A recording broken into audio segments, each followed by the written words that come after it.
We begin tonight with the controversy surrounding former president and inventor of the speech venue exit padlock, Donald Trump, after he dined at Mar-a-Lago with new Trump Secretary of State and Defense frontrunners Kanye West and Nick Fuentes. Here to discuss is legendary Pulitzer Prize-winning journalist Bob Woodward. He is the author of the audiobook The Trump Tapes, Bob Woodward's 20 interviews with President Donald Trump. Thanks for joining us, Bob. Thank you. Now, Bob, no reporter is closer to Donald Trump. What did Trump hope to gain from this dinner with anti-Semites besides voices loud enough to drown out the sound of Trump trying to get through steak physically indistinguishable from a dog toy? Well, first of all, what I found in these 8 hours of interviews with him, he does exactly what he wants. In the audio tapes, he describes his relationship with Kim Jong-un, the leader of North Korea. Now,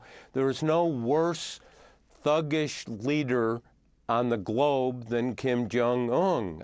He starves millions of his people, but Trump told me, he said when he first met Kim Jong-un, it was like meeting a woman in 1 second. You know whether it's going to work out. He'll have dinner with whoever he wants. No one's going to tell him what to do. And it's just sad that Fuentes got Trump's ear instead of the usual, more enlightened company of Tallahassee's breast implant king. But to be one of the 100,000 flies on that wall. And now, Bob, you've had a lot of late-night phone conversations with Trump. Before ending a call, has either of you ever accidentally said, "I love you"? No, he's not said that. But imagine, this is a 9-month period. He's president of the United States. I realized I became entangled in the chaos of his presidency, but the agreement was he could call anytime, of course. I could call him anytime. Yes, that's how a phone works. Elsa Walsh, who worked for the Washington Post, was a staff writer for the New Yorker, was in on lots of these calls. I would tell Trump, my wife is here. They had a little bit of a phone relationship, but Elsa said during this period, it was as if there were 3 people in our marriage. Hot. But now, Bob, before Donald Trump led an insurrection, Richard Nixon led a criminal conspiracy, Bill Clinton allegedly committed sex crimes, and George W. Bush killed hundreds of thousands of innocent Iraqis. The presidency is a chance to administer capitalism's greatest labor farm and command history's greatest death machine. So how did it become such a freak magnet? From Nixon up through Trump, there is a concentration of power in the presidency. I think people just don't comprehend it. The great historian Barbara Tuchman in 1974, after Nixon had resigned, she said, America has become overly enchanted, even bewitched by the presidency.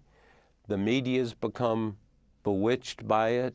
And she was quite right when she said the president himself becomes bewitched with that extraordinary power. Mm-hmm. Bob, you are perhaps this nation's most preeminent journalist, and by simply writing about the office of the presidency, have given credibility to it. But given recent history, perhaps it's time for some course correction, which brings us to our segment, Updated Bob Woodward Books.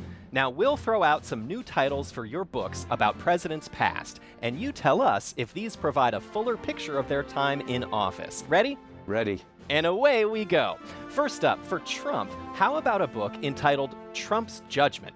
Cobbled together advice from Sean Hannity, John Voight, and the caddy who gives the other caddies pills. Yes or no?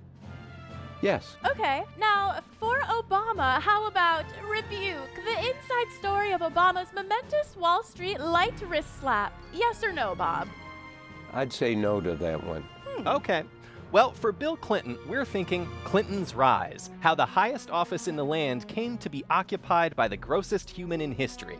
No. All right. Okay, how about this, Bob? For George W. Bush, you could do Hindsight. Bush killed millions, but he never tweeted hamburgers. No.